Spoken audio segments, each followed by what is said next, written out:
Hello there, everybody. Thank you for joining me here on this Monday. I hope you all had a wonderful weekend. Hey, Zazamari, how you doing? We're going to keep things simple today for the most part and do some gameplay. We're going to go through some of the stuff that I did over the past week, as per usual. It should be a fairly straightforward stream. Hey, Fiodik, how you doing? I'm very tired. I went on a camping trip this weekend with some friends. It was very fun.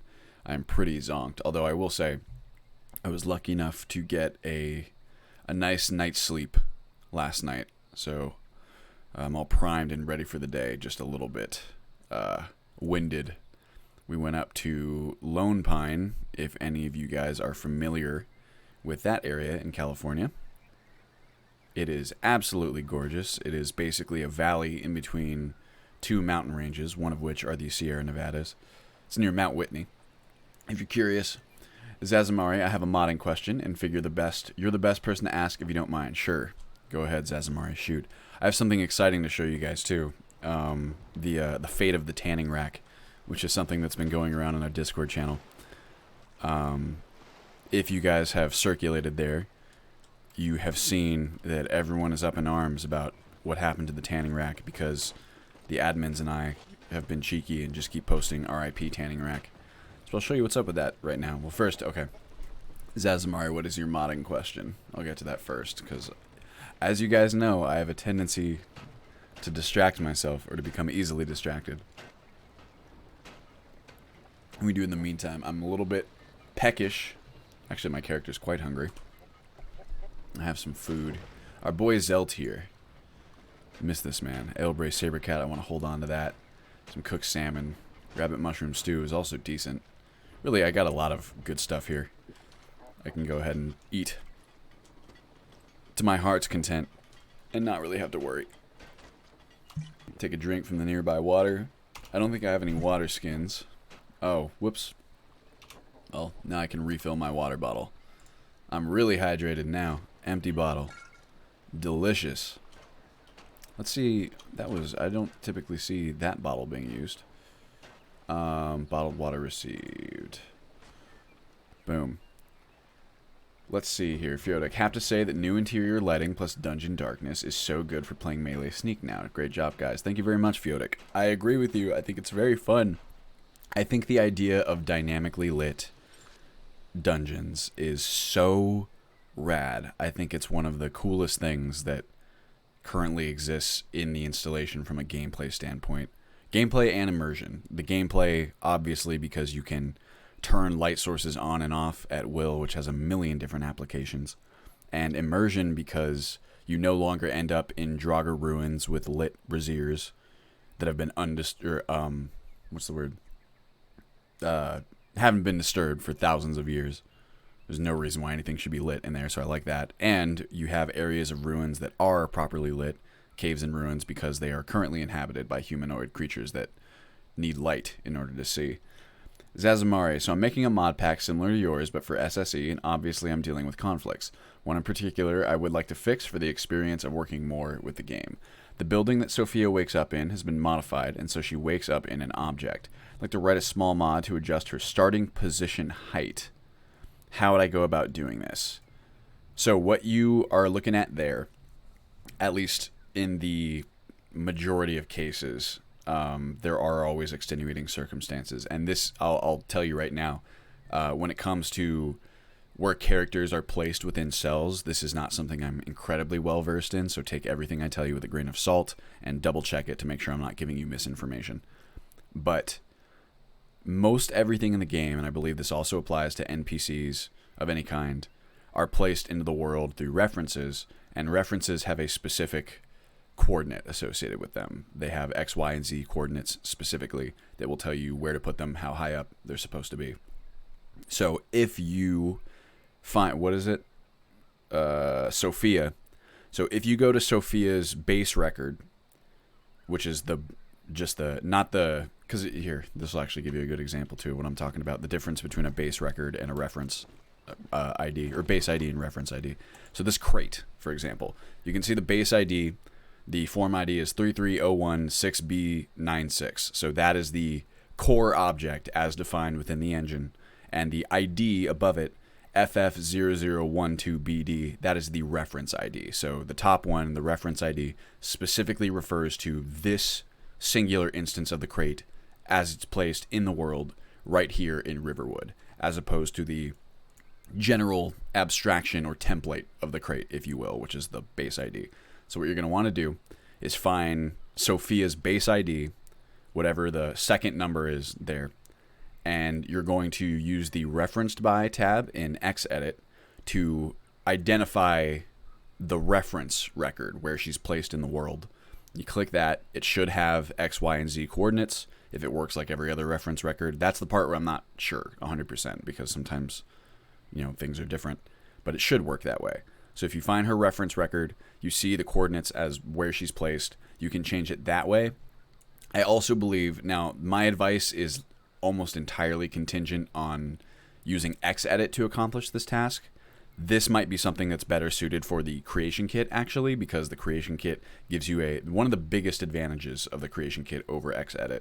I think there's a lot of disadvantages comparatively, but the biggest advantage is that it does give you a little mini 3D rendering window for you to view the game world simplistically, but you can actually be inside the game world, which is a huge advantage. You can't do that in Xedit. And from there, you should also be able to change where her reference is placed to change where she spawns. I just don't know the exact process for doing it that way, so you'd probably need to find that information elsewhere. If you want to do it my way, just go into Xedit and change her X, Y, and Z coordinates, and that should handle it. And if you want to use it as a reference, you can actually go into the game, and wherever she spawns, if she spawns inside an object, I don't know if you can do this with NPCs, but something I like to do whenever I'm trying to very quickly ascertain a location in order to change coordinates in Xedit is to place another object wherever I'm trying to place the other one, and then map. You can check the coordinates of something in the game by doing this, like this crate. I can say get get pause X, so you can see there's the X coordinate for the crate. You can do the same thing with Y and with Z. So there you have exactly where that object is placed. So for example, if there's something that I wanted to place exactly where that crate is, I now have a direct readout of where I should place it. The only tricky coordinate there is the Z, because different objects treat the Z coordinate a little bit differently. So for example, if I were to take an NPC and try and place them where that crate is using those exact coordinates, it might be that they are clipping into the ground or floating in the air or something like that. And a lot of the time, because of the physics engine, those types of conflicts will resolve themselves, because once the game starts, let's say for example you place an NPC slightly above the ground like this, once the engine starts running, they're just going to fall down a little bit. So, that's not a big deal. I also believe that if they are clipping into the ground like this, they'll pop up as best as they can to be on the collision of the ground, or they'll fall straight through the earth and then reset that way. So typically that's not so bad, but hopefully that's helpful to you. I would just check that reference ID and you should be able to figure it out from there. Good morning, Ferfante.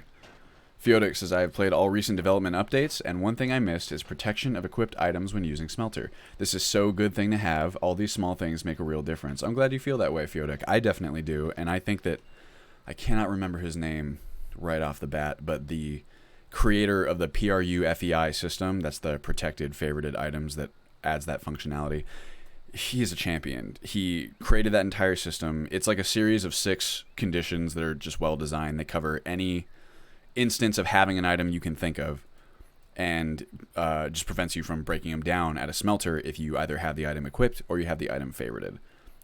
He created that system, and then he was very generous with allowing other modders to adopt the system for their own mods. So now you have a lot, like most major equipment, items, weapons, armors mods, I would say, utilize the PRU FEI system inherently. Excuse me.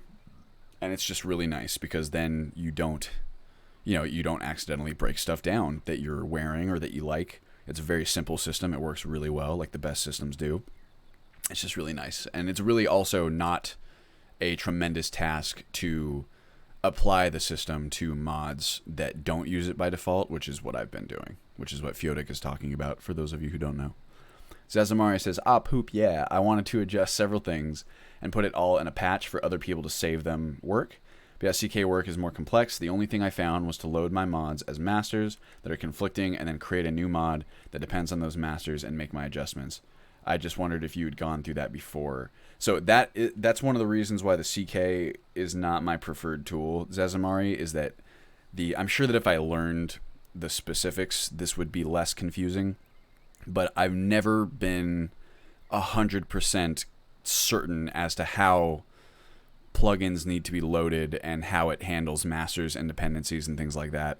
Xedit is definitely my bread and butter in the environment in which I'm most comfortable. I would go so far as to say that, at least because of my own lack of knowledge when it comes to the CK, I only have a rudimentary familiarity with it. I can use it for very basic things, but other than that, I'm definitely not the CK wizard that you're looking for. But if I were trying to do what you're trying to do, I would do it in Xedit, which the part where you're actually defining the XYZ coordinates might be a little bit more tedious because you don't have that 3D rendering window.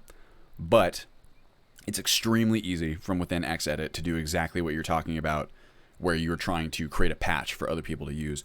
All you would need to do is take that reference, copy it as an override to a new plugin file. That would be your patch. Change the coordinates to whatever you want, and bing, bang, boom, you have a plugin that only makes that change, or makes whatever other changes you're throwing in there, that's not dependent on anything besides Sophia herself. Or if the cell that you're talking about is also added by a mod, it would be dependent on both of those. But that's the purpose of the patch, right? It's supposed to be like, if you use these two mods, this will fix a problem for you. So that shouldn't be... people would expect those two dependencies. Fiodik, BB, glaives will fall into sword class in terms of perks and other stuff. Yes. Fiodik, will glaives have sword animation? The glaives, as of right now, function. They are great swords in terms of classification, and they use the great sword animations. Because glaives are... this is the problem with the animation system in Skyrim, is that you can't get super specific. If you're swinging a glaive in real life versus swinging a large greatsword, a two-handed sword, the animations are not exactly the same. They are different weapons, but they're close enough. And a glaive is a slashing weapon, so greatsword is the closest approximation. You can see what it looks like here. Elven glaive. Player to add item, not sad item. 3D00948221. Thank you. What do I got here? Here's your glaive, so you can see it's a great sword in terms of classification. Looks like this. You hold it out like that, and you swing it like so. So definitely, you know, if you were using a glaive, you would probably... The advantage of a glaive is that it's part pole arm, part slashing weapon, right? So you can use it to keep enemies at a distance, like here. You can kind of finagle them that way. So until there's a better system for implementing new animations into Skyrim, we can't make that so perfect, but it's all right. It's good enough to me to where it's allowed to stay in the game, which is unfortunately not the case for spears and short spears as of right now. But maybe there is some promising stuff happening in that area. So we'll see in a little bit. Zachary J. It's funny how I'm more excited for your mod pack release than I am for any new games coming out. That's very sweet of you to say, Zachary. I'm flattered. If it's any consolation, I feel the same way. Although maybe with some slight differences, since I'm trying to publish it. Zazamari says, yeah, I got it. Or, I got it. Yeah, it sounds like a much easier process. Thanks for the advice. Anyway, how are you? Haven't seen you in a bit. You're looking well. Thank you very much, Zazamari. Happy to help. I'm doing fine. I'm pleased to say that the crafting overhaul is moving along very nicely, and it's starting to wind down. It's starting to wrap up, which means that I will be able to spend my time now fixing like polish points and bugs that need to be fixed before Beta 5. And then Beta 5 can be right on the horizon. I am leaning more and more towards pushing back the recipes, like the purchasable recipe system, to a future update, just because it's really fun. I think it's really nice, but it's not core functionality, whereas the changes that I'm making to crafting right now are very much core functionality and would need to be in place before the game launches. But all good things in time. Spears are way too OP. They're extremely effective and easy to use. Yes, spears, well, if you're talking about in the game as of right now, I would agree with you. They're also gone in 4.0. But I was going to say that's true for real life as well, in my opinion. I think spears are an extremely effective martial weapon. So you can almost say that if they are overpowered in a game, it's a good approximation of their use in real life. Whoa.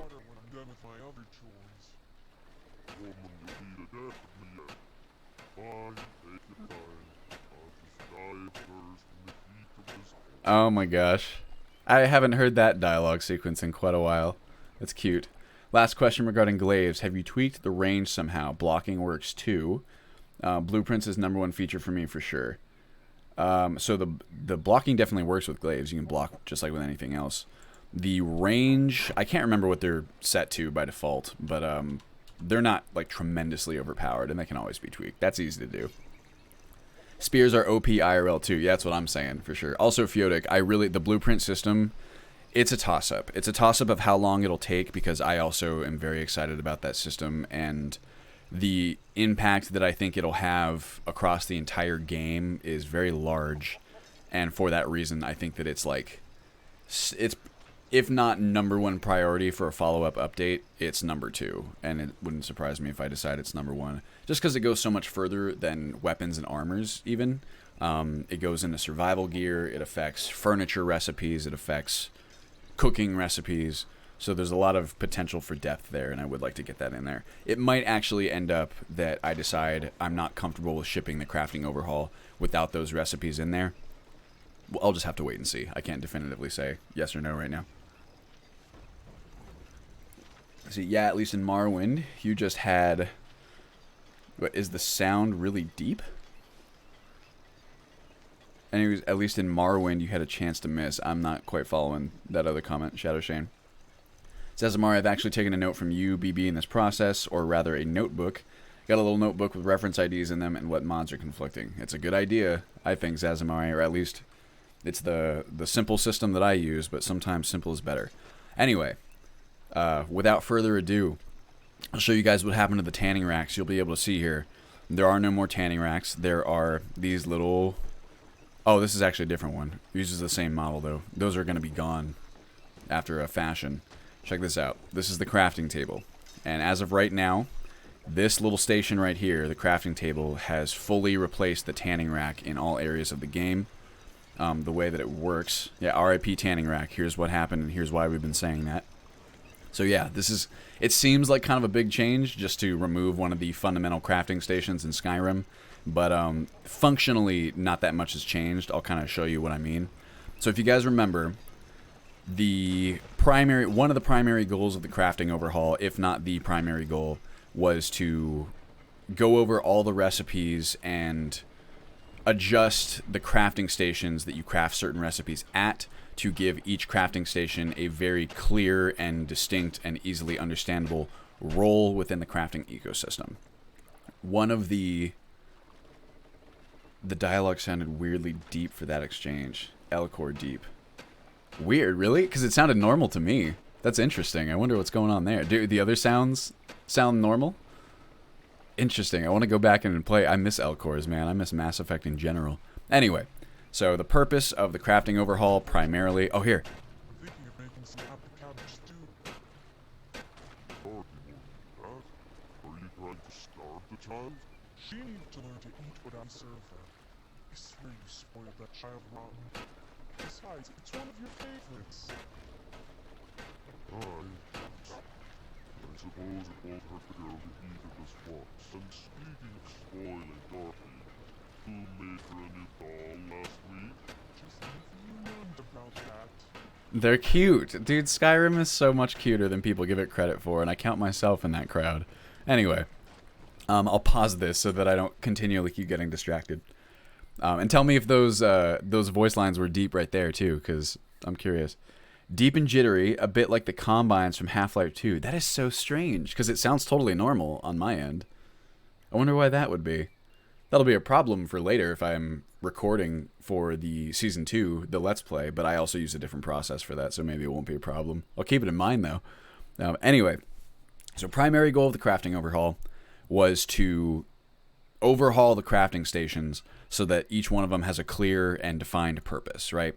The need for this came about when you have many, many different mods that all add their own crafting recipes, and the modders have their own philosophies as to how the crafting stations should behave in reference to their recipes. Some modders go for very strict realism, where they want you to go from station to station doing the actions that should only conceivably be possible at those stations, and then you like end up at the forge finally after visiting like other ones like the smelter. Other ones have you making things at the smelter if that's how it would make sense in real life. A good example of that would be Requiem, having you make lockpicks at the smelter versus something like a forge. There's just a million different philosophies on what should go where and how everything should behave, and it can be very confusing as a player to know where to go when you're trying to craft an item. So you end up doing a lot of swapping between stations. Even now, where most recipes, with the exception of breakdowns, have their inventory conditions removed so that they are always showing up. So you can, no matter what, if you can craft something, you can check the recipe in the appropriate station. That helps, but even still, it can be very difficult to ascertain which station you're supposed to be crafting at. So my original approach was to consolidate the creation of items, quote unquote, to one station. So that no matter what you're trying to make, if you are trying to make something, essentially, it's going to be at one station. This was the original idea, right? And there are maybe select exceptions, but on the whole, that was how it's going to work. And the other stations in that system would be used for breakdowns, respectively. Now, this system worked well enough, but it has certain immersion limitations, we'll say. This whole crafting table change occurred to me when I was looking at clothing recipes. I'm looking at a mod called Clothing Craft because I've been interested in expanding clothing crafting for a long time, and I've looked for different ways to do it in a way that I think is appropriate, and that mod looks very excellent. I think that it'll find its way into the installation at some point very soon. But it created this problem, right?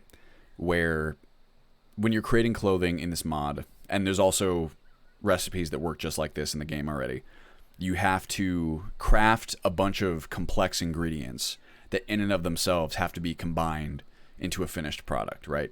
So you take a linen wrap and you have to process it into linen cloth.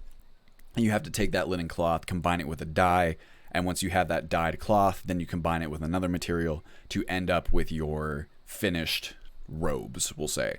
Now, that system I don't mind at all. I think it's a lot of fun. There's no problem with complex ingredients in crafting to me. It makes sense, and it's kind of like a fun process by which you really feel like you are building up an item, and when you end up with that item, the sense of satisfaction is improved. The problem here, from an immersion standpoint, is that all of the operations I just mentioned would occur at the forge, because the forge was the designated station, the station I had designated as the station where you just craft everything, right? Tanning racks were for breaking down stuff, light armors. Smelters were for breaking down, heavy armors, anything with metal. It just made things kind of weird, because if you're at a forge and you end up with cloth robes, it's like, what the heck is going on here? Long story short, well, here, let me catch up on this. Okay, I'll read those after.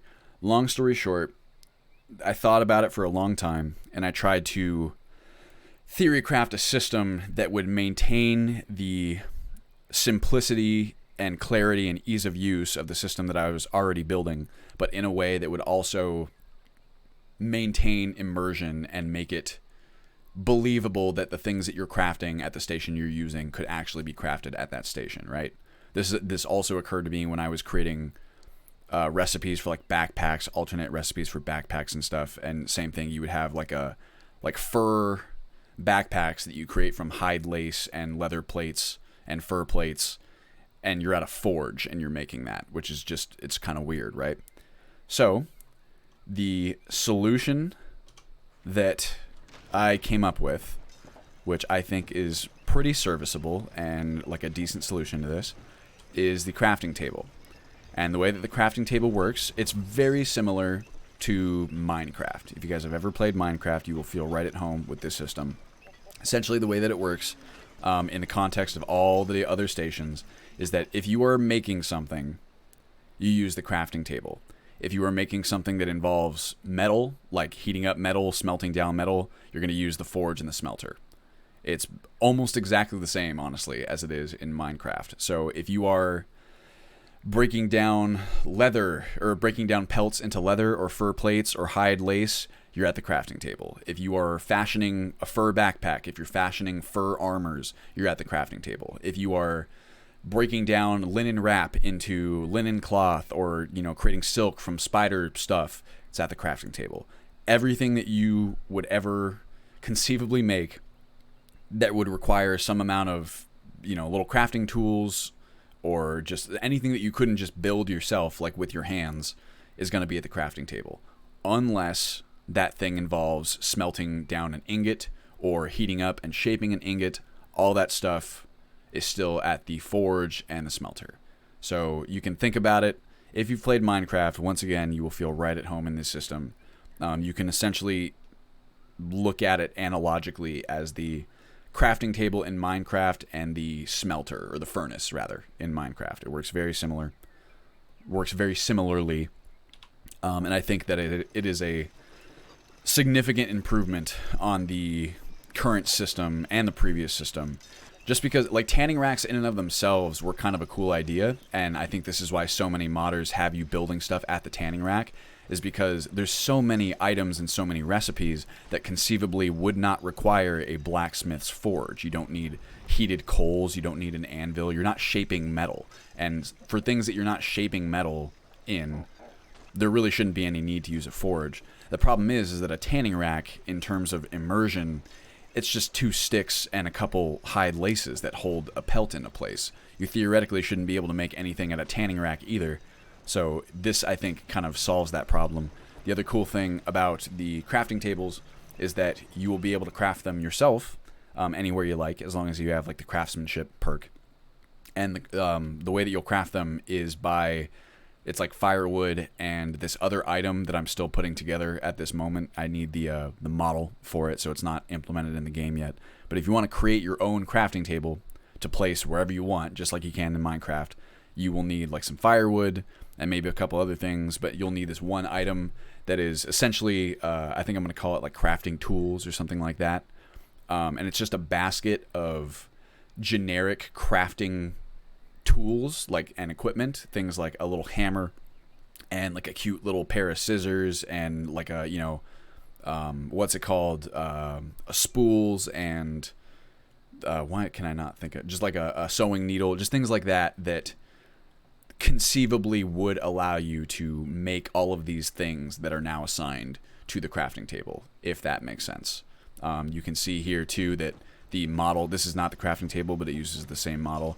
The crafting table has a cute little drawer on it, which I thought was a perfect explanation for where these tools could go.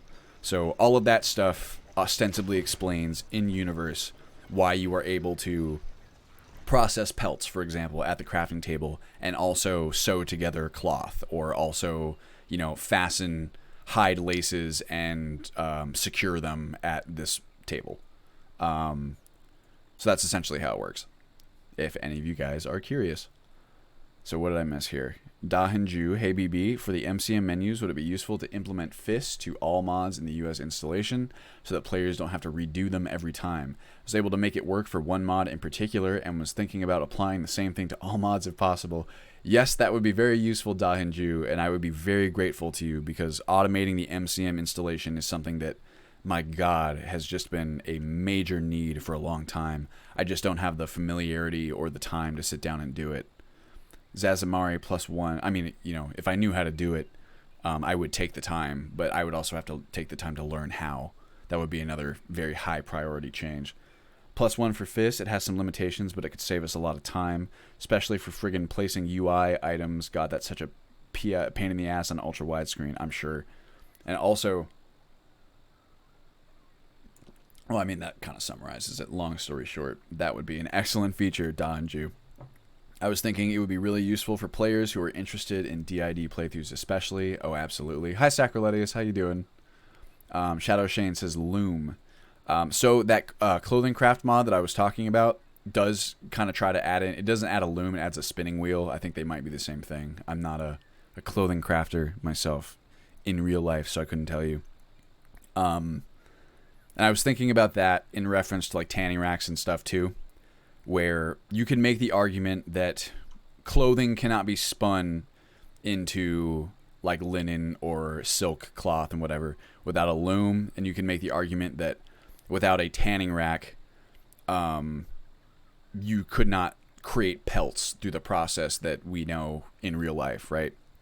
To me, having those stations in the game just to do a very, very specific task, like, you know, creating the clothing or creating the pelts, seems not as great to me as just having you make all of that stuff at a single station where, like, I can show you how simple it is. It's really, really nice. Let me do this. Does this character have any crafting perks? I'm going to create a save.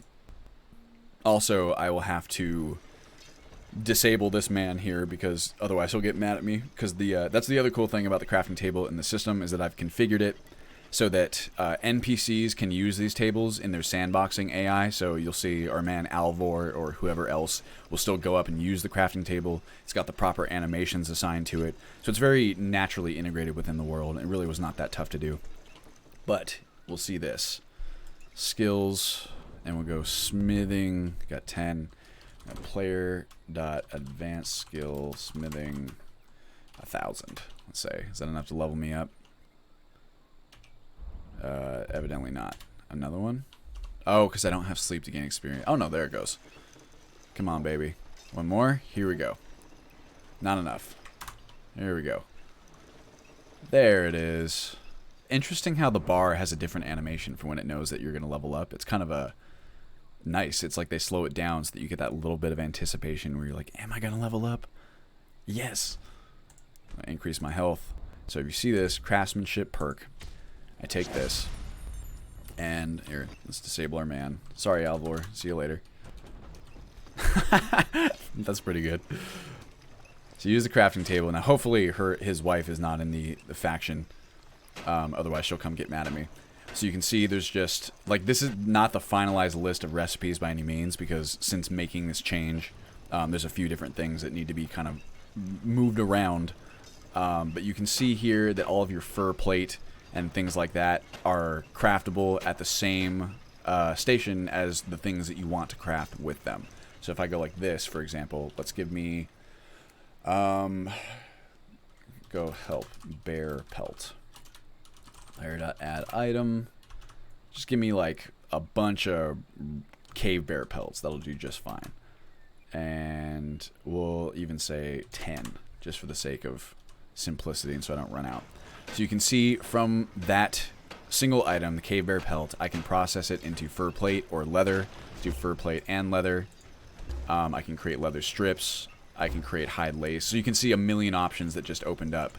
So I've created a bunch of fundamental crafting materials, and with those, I can now see many of the recipes that are craftable with those materials. I don't need to jump to a different station. I don't need to remember what's assigned where. It's very, very simple and makes it just a total breeze to make so many basic items, and some not so basic items either. It's just nice because everything's unified, with the exception, of course, of anything requiring an ingot. But to me, it seems very intuitive that something requiring ingots should be at the forge, and I don't think that most players will have a problem wrapping their minds around that, because it's already how it works, honestly, to begin with. Zerpy finally caught a stream. Hi Zerpy, how you doing? Hey Connor, how you doing? Connor's quality meme 123. And how are we today? Hope I haven't missed much. Absolutely not, man. You just missed RIP tanning rack. Now we're at the crafting table. So all that, I think I'm really excited about it. Hopefully you guys like it too. Like I said, I think it's a very streamlined solution to a complicated problem that also maintains immersion. Obviously immersion is such a subjective thing. But I figured if I was creating recipes so that players had to collect the specific color pelts for specific color items, then having people making robes at the forge and things like that wouldn't really fly in the same system. And I want to maintain that consistent kind of immersion. I want things to behave the same way across the board, so I think this fits really well. How will the XP gain will work regarding crafting table and CCOR? We can set up smithing XP gain from the tanning rack. Works the same way, Fiodik. You get smithing XP from the crafting table the same way you do the tanning rack. And also, you will be, in 4.0, you will get a small amount of experience from smelting things at a smelter as well, because breakdown recipes are far more specific and restricted in 4.0. You really need to be a skilled craftsman to break down a lot of things. So you get experience for it as well, which should make leveling smithing a little bit less grindy and annoying. Let's see here. Zazamari, I like your justification and ideas surrounding the crafting bench. Good idea, BB. Thank you very much, Zazamari. To do my MCM, I just edit the default values in the scripts and recompile them. But for regular users, this might be difficult. It's true, Sacriletius. Some mods are easier to give default values to in stuff like Xedit. I suppose that it wouldn't be the end of the world either if instead of creating fist support, we edit the scripts to do exactly what you're talking about, and then we just provide alternate versions of all the scripts. However, that would require us to, at the very least, get permission from the mod authors to modify the scripts. I have to imagine that the vast majority of them would not care, because all we're doing with our modifications is, patching them, essentially. But still, you want to play on the safe side. Zazamari, maybe a short word to players in the guide about how to do this in case people want to take the effort. If you're talking about the scripts, something like that, before I implemented something like that into a guide, I would just do it myself, either through editing the scripts or finding some other way. Just because to me, there's a very clear type of user that I have in mind when it comes to the very bottom skill floor that is required to put together Ultimate Skyrim, and asking people to edit their own scripts and recompile them and teaching them how to do that, I think, is a little bit outside the scope of the guide. What would be within the scope of the guide and the installation is providing an automated system for doing that, or providing edited version of the scripts that puts them at the default desired values to begin with. Let's see here. Shadow Shane, having never made leather before, I'm pretty sure you just need some water, some wood, some salt, and a stick to hang the hide on. Doesn't need any specialized machinery. You were right, Shadow Shane. And hopefully that is additional justification as to why these things could conceivably be made at this little crafting bench.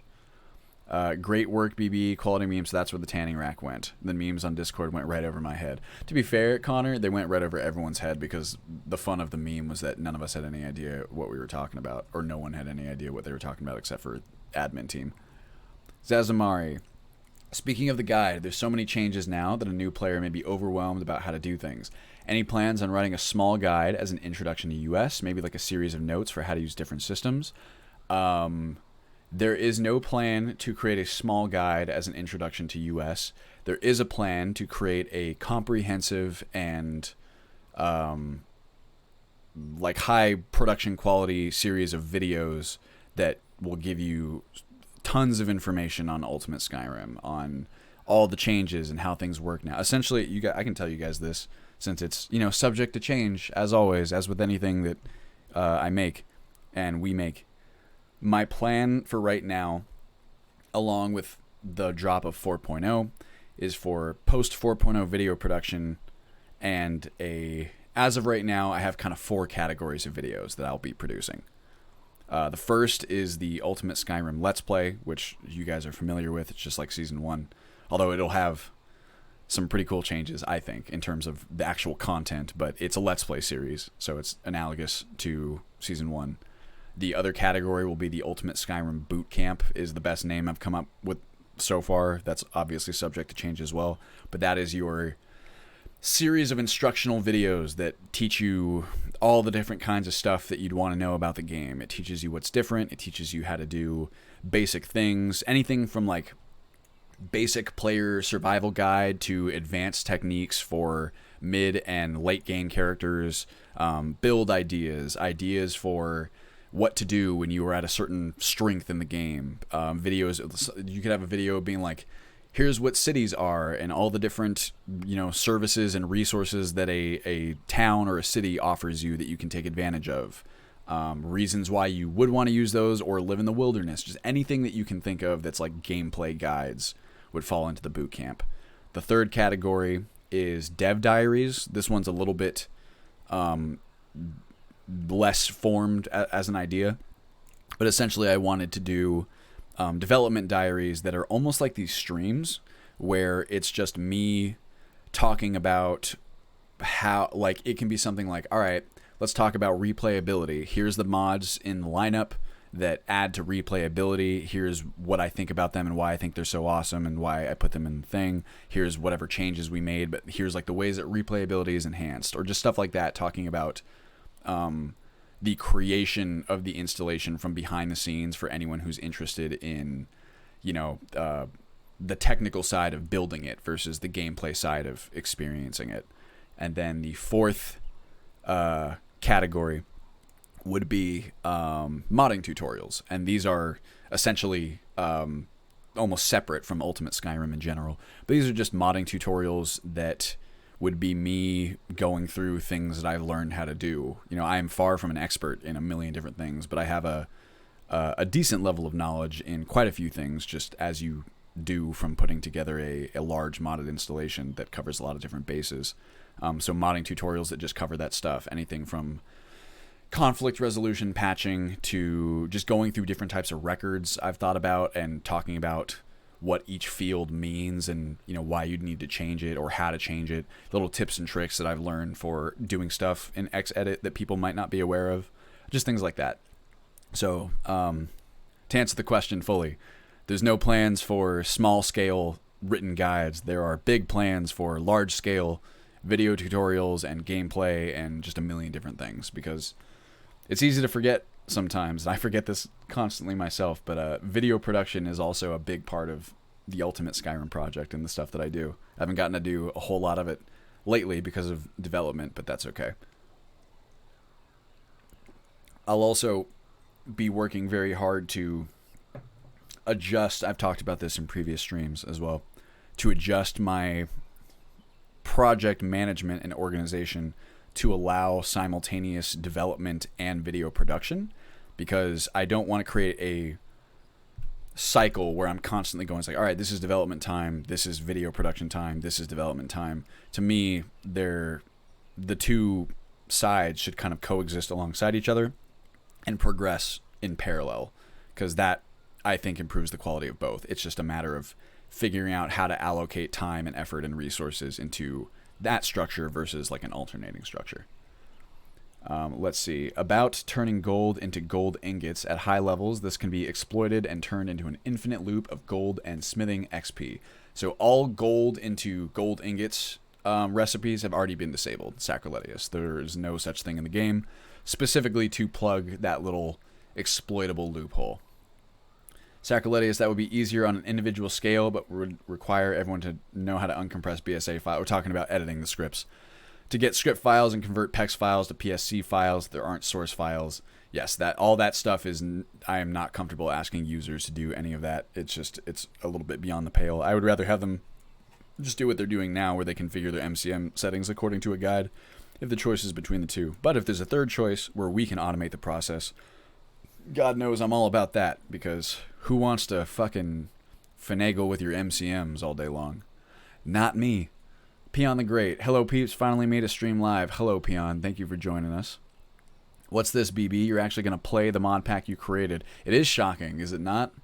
God, I really don't get... That's another good reason why the video production and the development should be in parallel with each other as opposed to compartmentalized. So I can actually play the game that I'm sitting here building. I think about it all the time. I think about, it's going to be so awesome when I finally get to sit down and just play, but obviously there's a lot to do.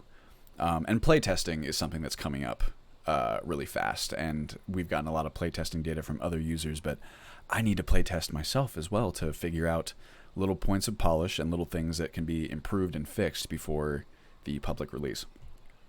Let's see here. I'll give it a try. BB, will you be adding more mods to US with MCM files? Sure, absolutely. Over the course, I mean, there's many mods that will be added to the installation as development goes forward. Or at least I assume. You know, I don't know of all the mods that I have on my list for integration. I don't have a one-to-one understanding of exactly which ones feature MCMs and which ones don't, but I have to assume that many of them will. Before the release of 4.0, that is. Okay. That is a distinct maybe, because there's only about 3 or 4 mods that may make it in before 4.0. The kind of mod list is more or less final. Here's what I would do, Donju.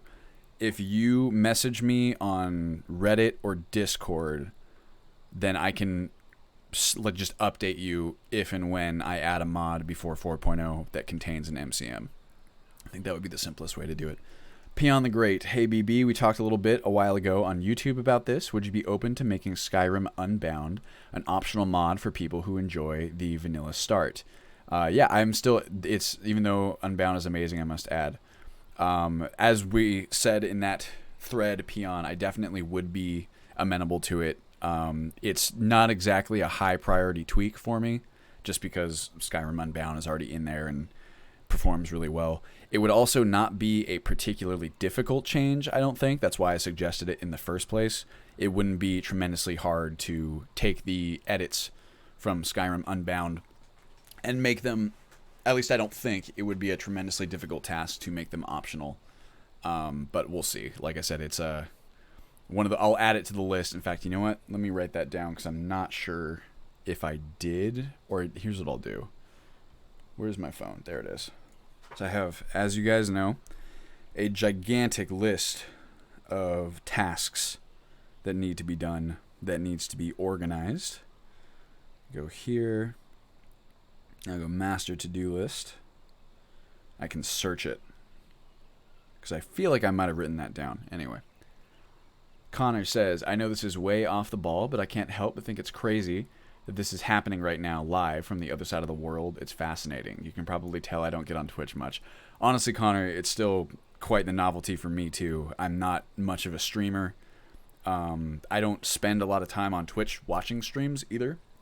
And the few times that I do, because most of the, I'm sure Twitch content makes for great background content, the way that a lot of Let's Play stuff does, but I spend most of my time on YouTube if I'm watching content, just, you know, playing a series of episodes in the background of like Game Grumps or Oni Plays, or just like a long form commentary or critique or something like that. But the few times that I've been on Twitch and I've been following someone or watching someone play live and I've like chatted at them and heard them respond, it is pretty crazy as a novelty. I'm like, oh my gosh, like they, you know, senpai noticed me. It's very unique and interesting. I thought about doing streaming for like season 2 very briefly, like when I was first kind of planning it out, but I don't think it would be appropriate for that type of experience. I think that the nature of Ultimate Skyrim as an experience is pretty solitary to me, and kind of benefits from just being able to kind of relax and take it at your own pace, which I think is not quite how streams typically go. I guess you could kind of try and make it that way, but I look at how distracted I get over the course of just a stream like this one, and just because I like interacting with chat. It's the reason why I do these every week, is so that I can kind of talk with you guys and touch base with the community. And I think I would feel compelled to do the same thing if I tried to actually play. You can see how much actual gameplay ends up in these streams, even though they're titled gameplay streams. So I think what I would do is keep Season 2 as a traditional Let's Play series. And, I mean, you could always stream Ultimate Skyrim on the side of it and just do like some sort of special event where it's like a live gameplay. And if I did something like that, I would want to, instead of trying to do a Let's Play on a stream, I would rather have the Let's Play be separate. And if I was going to do stream gameplay, I would want to make user interaction. I would want to take advantage of the unique elements of streaming and incorporate it into the experience somehow. So, like, I've always been fascinated by, like, Twitch plays Pokemon, or like when Twitch plays games together, and the live element and the interaction element kind of influences what's happening. If I were going to do Skyrim gameplay that's streaming, I would want to do something similar, where your guys' input would be part of the experience as opposed to just kind of secondary, you know what I mean? So, Let's see here. Sounds good, Donju. Thank you very much for even the prospect of it, my friend. I appreciate it. Today, I've been working on adding functionality to the Serenity ship player home to be able to sail to new locations, like Jaffet's Folly, very underused Vanilla Island, Falscar, Worm's Tooth, Raven Rock, Wystone, Kirkmore, Telmithrin. That would be really cool, Sacroletius. Also, I agree with you that Jaffet's Folly is very underutilized, and it's one of my favorite places to go for testing. I'm conscious, because there's a test cell of Jaffet's Folly. In fact, we can go there right now, since this character is already kind of bupkis, right?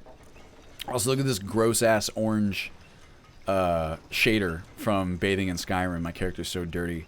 Apparently, Gato, I was mentioning either in the last stream or maybe on Discord that I wanted to make an edit to Bathing in Skyrim just to adjust the coloration of the dirty shader, because with ENBs it shows up as especially orange. And it turns out that Gato already did that. So that's really nice. BB, I'm sure it's been said before, but I wanted to take a few seconds of you reading this for you to get the feels. You've done an amazing service to this community, and I'm sure I speak for everyone when I say thank you for all the work you do. Skyrim's terribly finicky... Skyrim's terribly finicky engine in trying to get us the best experience we can possibly have. Thank you for all you do, have done, and are going to do. Thank you so much, Zazamari. Really appreciate that. It's very kind of you to say. I do what I can. The whole experience is just me trying to make... It started out as just me trying to make the version of Skyrim that I would want to play, and I am infinitely humbled by the reception that it's gotten since then, and the idea that oh look, Nova's playing Dota 2. Everyone can go and bother him, join his game, and then we can all just throw it. I'm just so grateful for the opportunity to do this. You know, I've said it a million times before, but my full-time gig now, because of, you know, like the YouTube ad revenue and because of Patreon, is doing this, is taking Skyrim and trying to make it into just a whole new game as I would like, and sharing it with all of you guys and building up this whole community and ecosystem around it. That's my full-time job now, and that is just something that, my gosh, I'm in awe of every single day, and you guys make that possible. So I really appreciate the thanks, and I owe you guys tremendous thanks as well. Really, I do.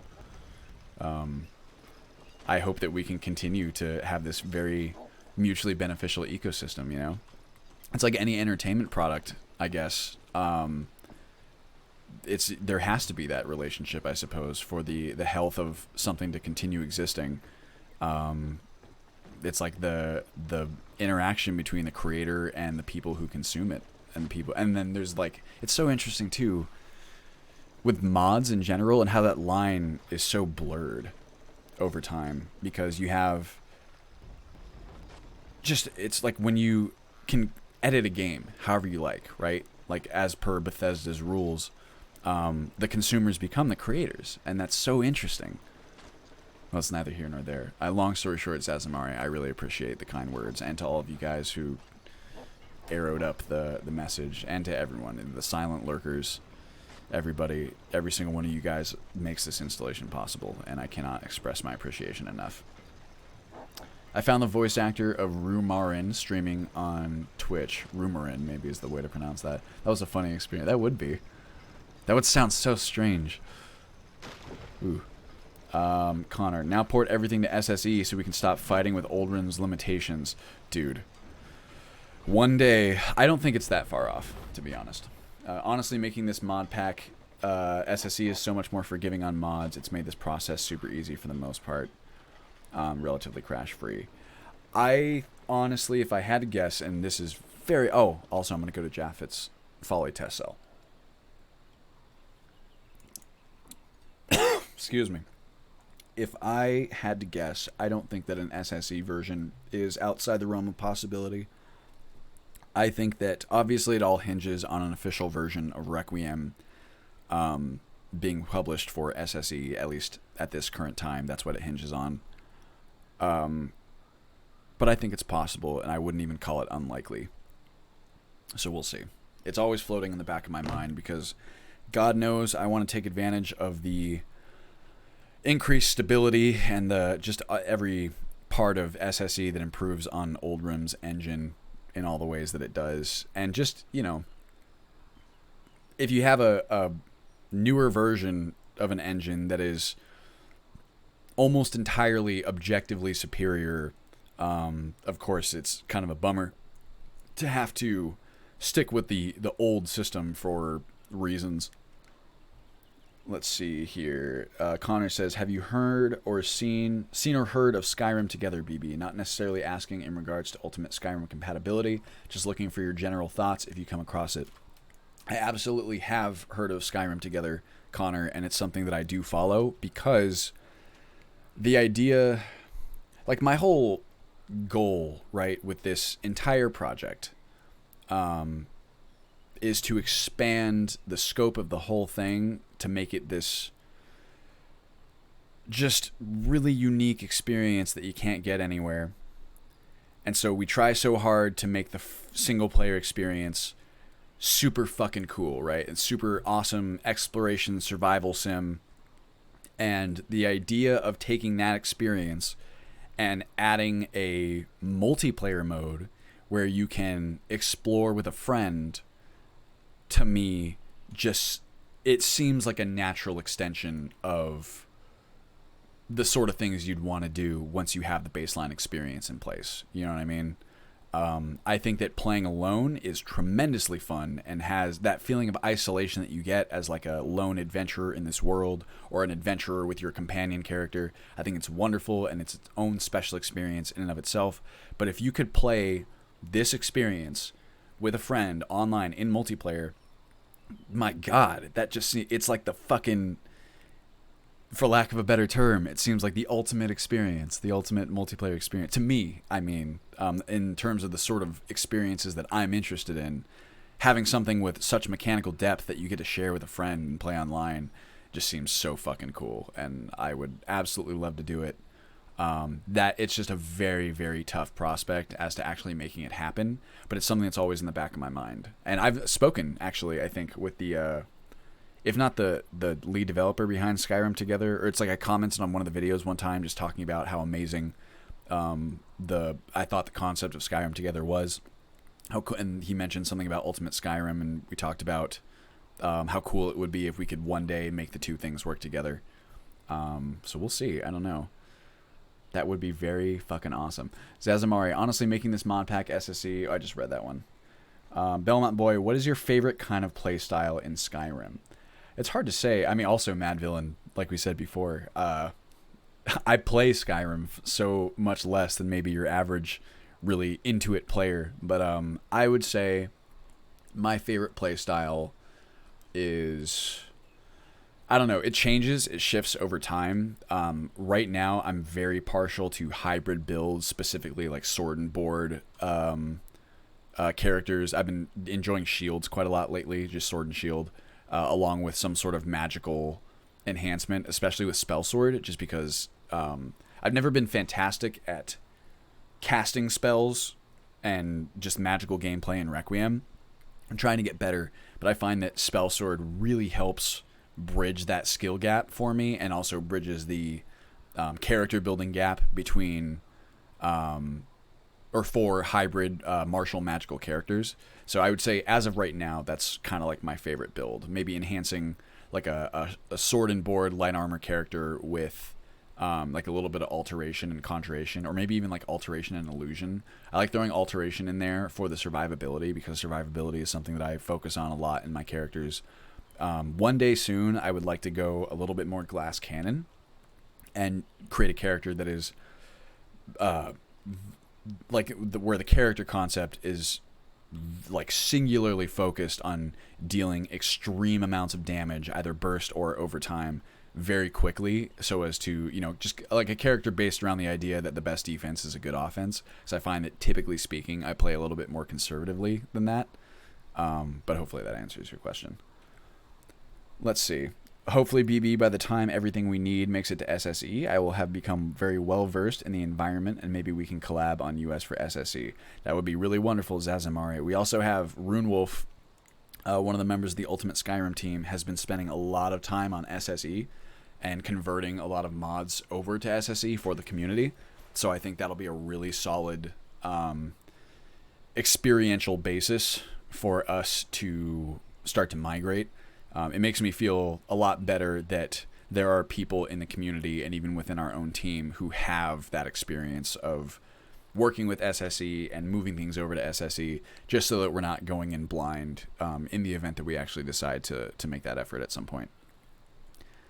My favorite build is a ranger / bard / cleric hybrid using archery and offensive restoration spells to deal damage from afar, and using speech and other restoration spells for buffing allies. It's very cool, Sacriletius. I also have a sweet spot for builds that focus more on like supporting allies and stuff. That was what I kind of tried to do with Armand, but the tools at that point were still pretty rudimentary. EFF and IAFT, I don't know. They get the job done for the most part. I would like to add some additional tools for really like enhancing follower AI or even like formational combat, just to make builds like that even more. I think that they're honestly a lot of fun already.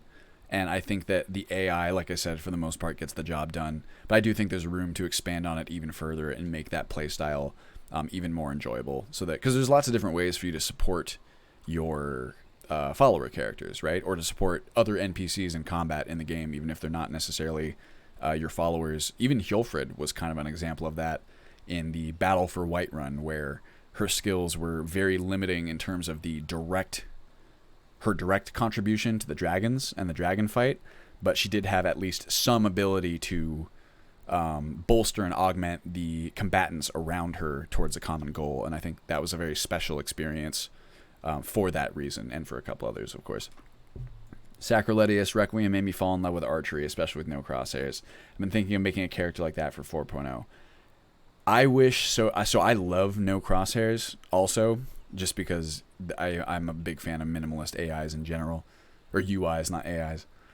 I wish there was a way. My ideal scenario would allow players to bring crossbows up to their eyes like this, like a more traditional shooter. Or another decent compromise, I guess, would be allowing crosshairs for crossbows but not for bows. But even that, it's inconsistent enough to where it kind of bothers me.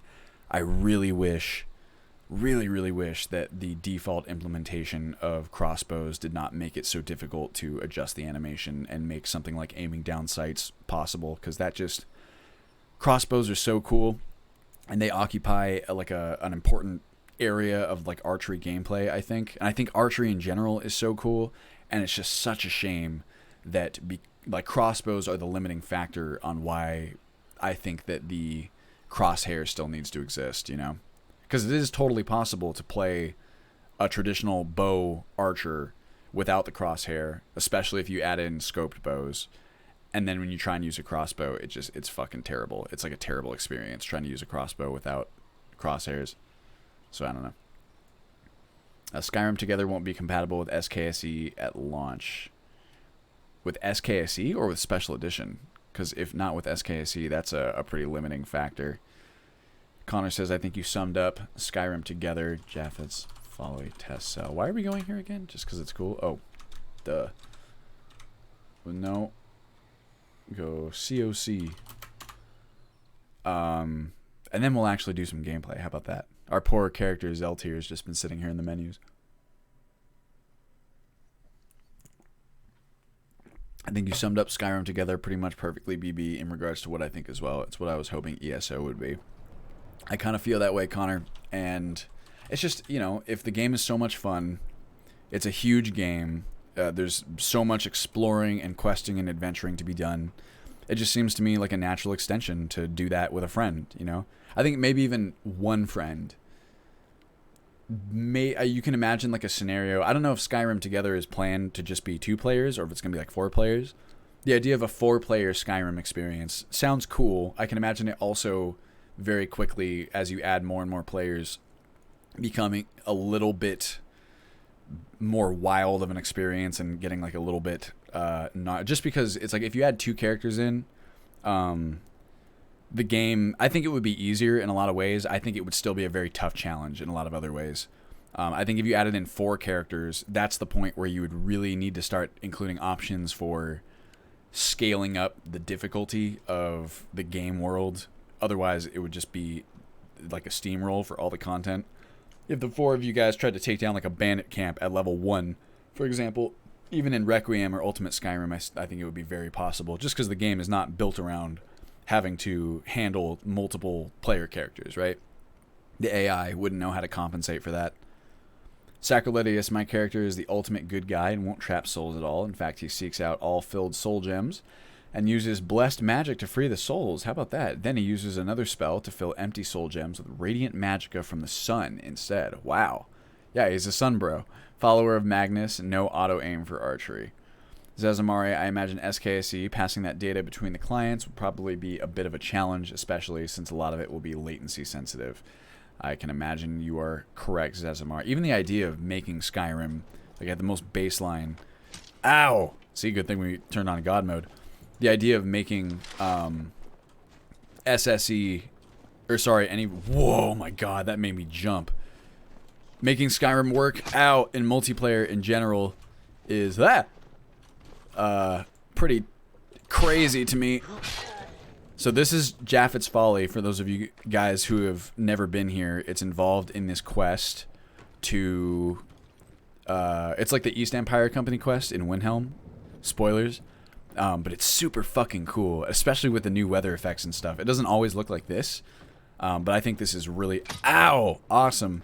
And this is a perfect example of... Whoa! My God! Of how the different volumetric weather effects can really change the way that the game plays instead of just how it looks. Don't shoot me. Oh, you're done now. Boom, baby.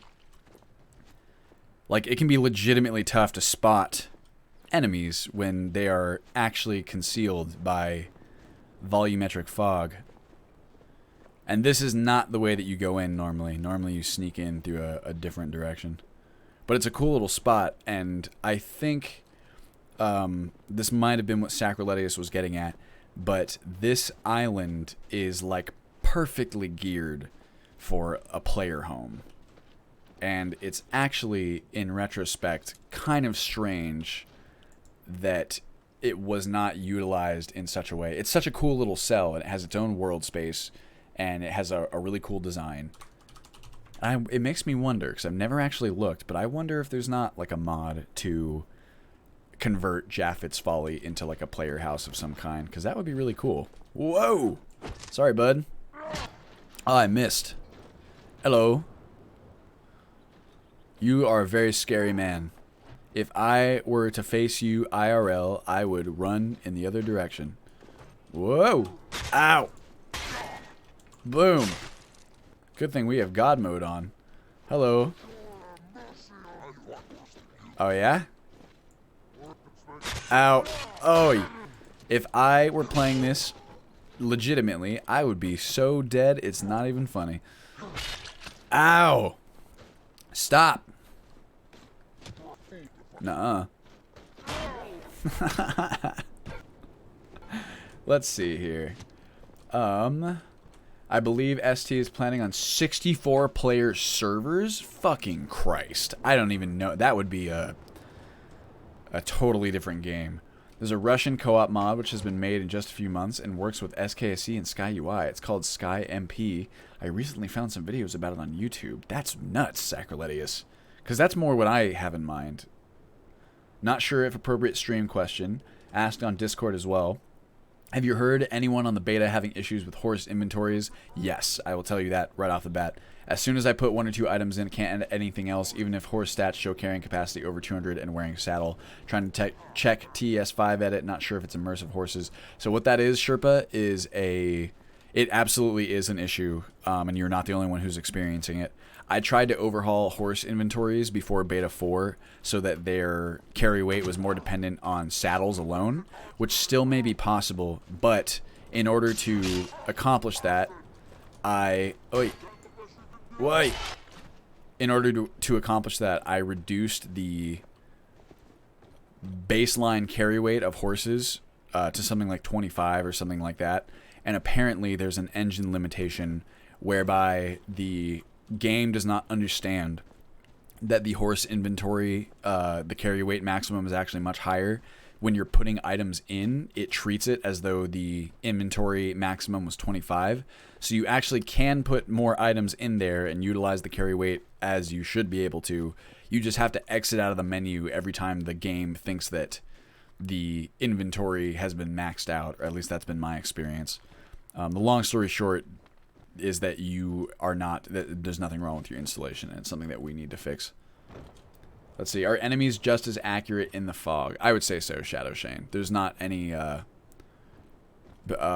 mechanic that I know of that allows the NPC AI to actually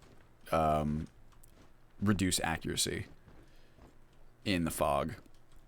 It's the same way with nighttime, where it's definitely harder for them. There is a mechanic for light, so it makes you harder to see at night. And, the NPCs have a harder time detecting you if things are dark. But once they do detect you, it's practically as though they can see you during the day. It's an unfortunate limitation, but also not entirely unexplainable.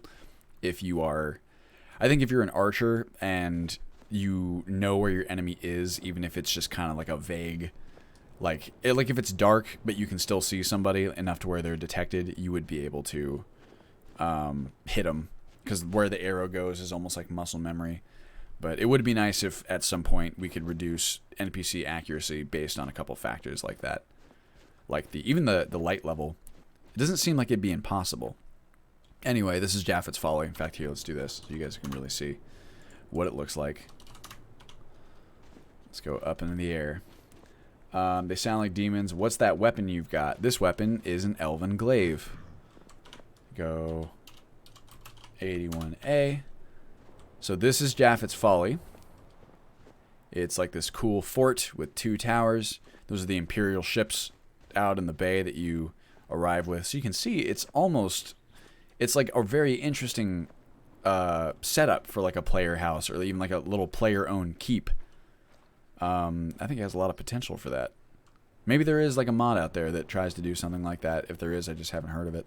Anyway, now that we've talked about all different kinds of stuff, why don't I jump back to our actual save, and we will do some gameplay, because I feel like playing a little bit. Every server will technically support up to 64 players at the same time, though we recommend playing with smaller parties of 2 to 8 people, as that is what we tested it on, straight from the Skyrim Together Reddit, so it is possible in theory. So the idea, I guess, there is that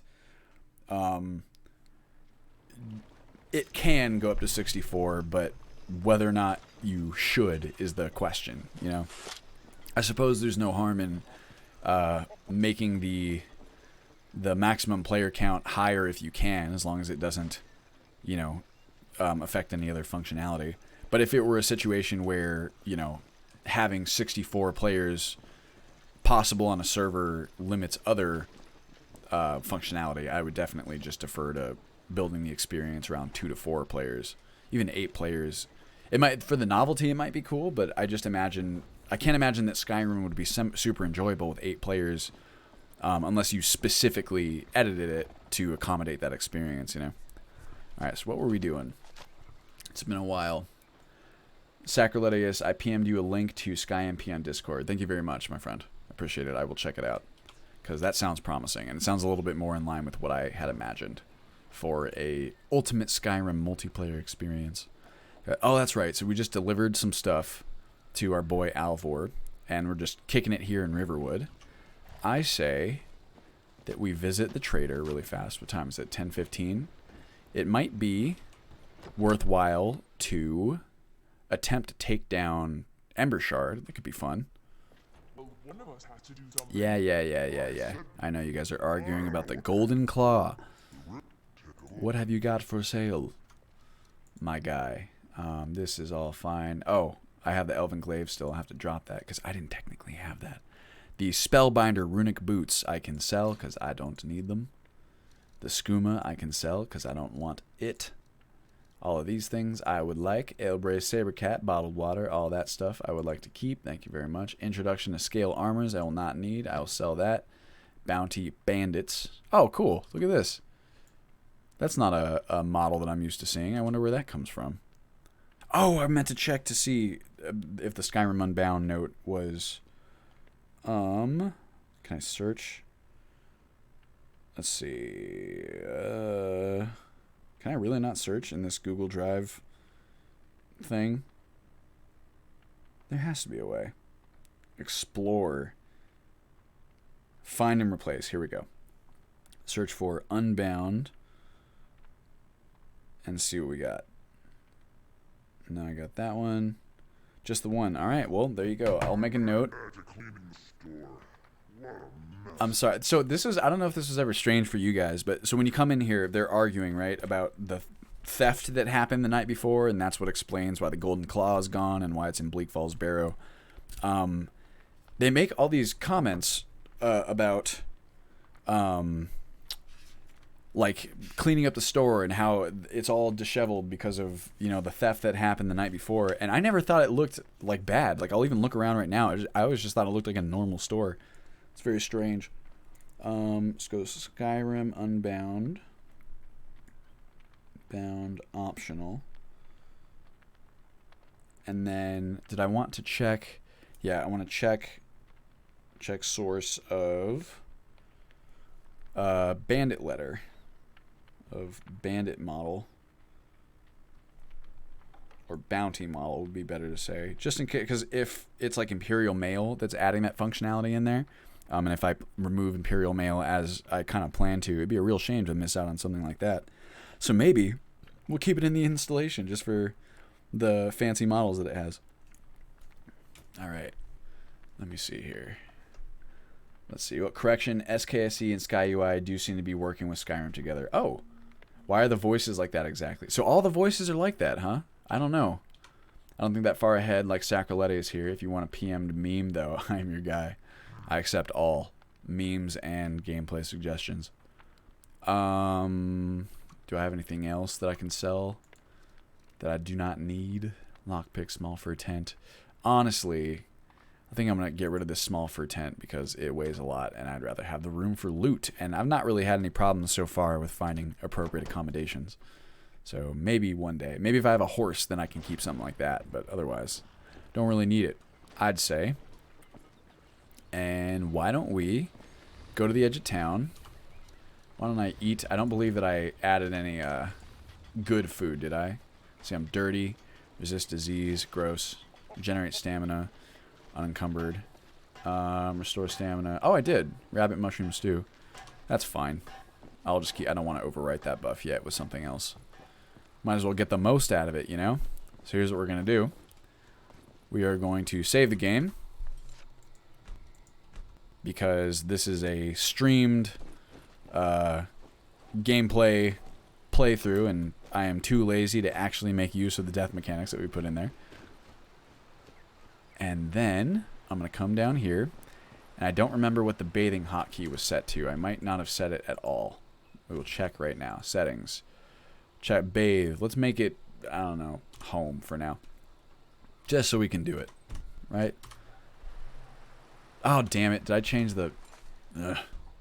Okay, let's make it something else because I put the Dragonborn's journal to home, apparently. Let's make it insert. Like we are inserting ourselves into the water. How about that? Here we go. Look, I'm bathing in Skyrim. We did it, everybody. I wonder if I can edit that to also remove these other slots as well for like the backpack and stuff. I'd need to take a look at the script. Alright. I'm nice and clean. And what a beautiful day. God, could you imagine how cold that water is? Even just looking at this, it feels cold to me. Which I guess is a good sign that the visuals are doing their job. Let's see here. About the... So also, Peon, the voices, I don't know why, but something about the stream and the capture is making the voices a little bit strange. Are other sounds weird too? Because it might have something to do with some weird sound stuff I was encountering with my second streaming computer. Like here. You can hear if this is different at all. Now I need to get my head in the game here because things are going to start getting dangerous. About the guard armors in Requiem, I gave the normal hold guards the normal vanilla armors and the city and city and palace guards the Requiem knight armors for more variation. That's cool, Sacroletti. As far as I know, with the default system, the the armors will be pretty varied. Uh-oh. Whoa. Ow. Whoa. Gotcha, baby. Let me make sure I don't have God mode on anymore. I think I might. Yep, there we go, because I think I took a hit in there. They're pretty varied by default, I think, but if you are looking for regular guards to be more accessible or easier to fight, then throwing those light armors on would be a good idea. Hazardous, cool. Hi Hazardous. Hi Sacrilegious. Just the voices, I believe. Actually, Etiquette, maybe everything is slightly deeper, but I only noticed the voices. It's very interesting. Hey, Atru, how you doing? Seems the sword sounds and wolf sounds are deep as well. See, that makes more sense to me. If it's all the sounds are kind of weird, then I could get it. If only select types of sounds were strange, then that would be an interesting dilemma. I don't know. Probably something to do with the streaming or how it's set up. Because, like I said, it sounds normal on my end, so I'm guessing it has something to do with the hardware, or maybe I need to like restart my computer or something. Embroidered mage hood, arrow, iron. I'm looking for food and eat some cabbage. Just a nice ball of cabbage. Let me see here. Mad Villain says, has anyone else noticed that great swords don't have an idle animation in first person? Do they not? Let's see, do I have a great sword? I don't. Oh, I have a glaive. That counts. Oh, yeah. Look at that. Oops. Elven longsword. Wow, that's interesting. I never noticed that before.